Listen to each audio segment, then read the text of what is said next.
Ранчо Минов.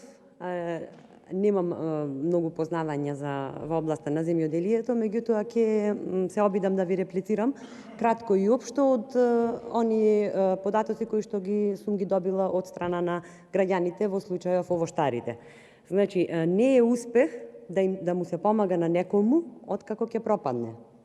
Успех е да им се создаваат услови кои што во случајов значат стабилен пласман и стабилна откупна цена, за да можат земјоделците солидно да живеат од својата работа и од својот труд.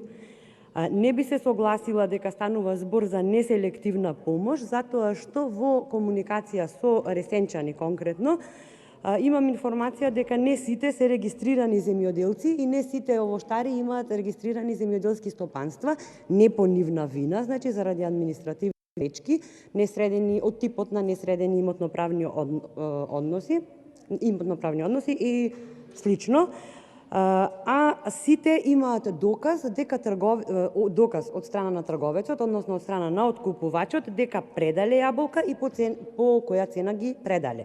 Значи, може вие, како подобро упатени, требало пожестоко да ги браните сите овоштари да добијат ваква помош и од помошта да имаат придобивка буквално сите јаболкопроизводители, а не некои да се изоставени. Значи, повторно ќе кажам, реална грижа е да им обезбедиме континуиран пласман и континуирано стабилна откупна цена, а не е грижа да им се дава милостина колку за да преживеат, како што е во случајов.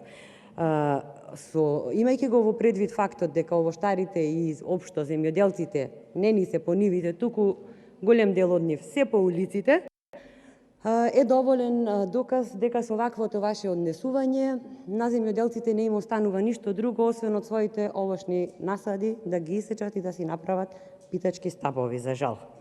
За крај ќе кажам дека како конструктивна опозиција, која секогаш е во интерес на граѓаните, ќе го поддржиме ова законско решение, бидејќи секоја помош, колку и да е значителна и мала, сепак станува збор за помош и ќе го поддржиме ова законско решение. Ви благодарам.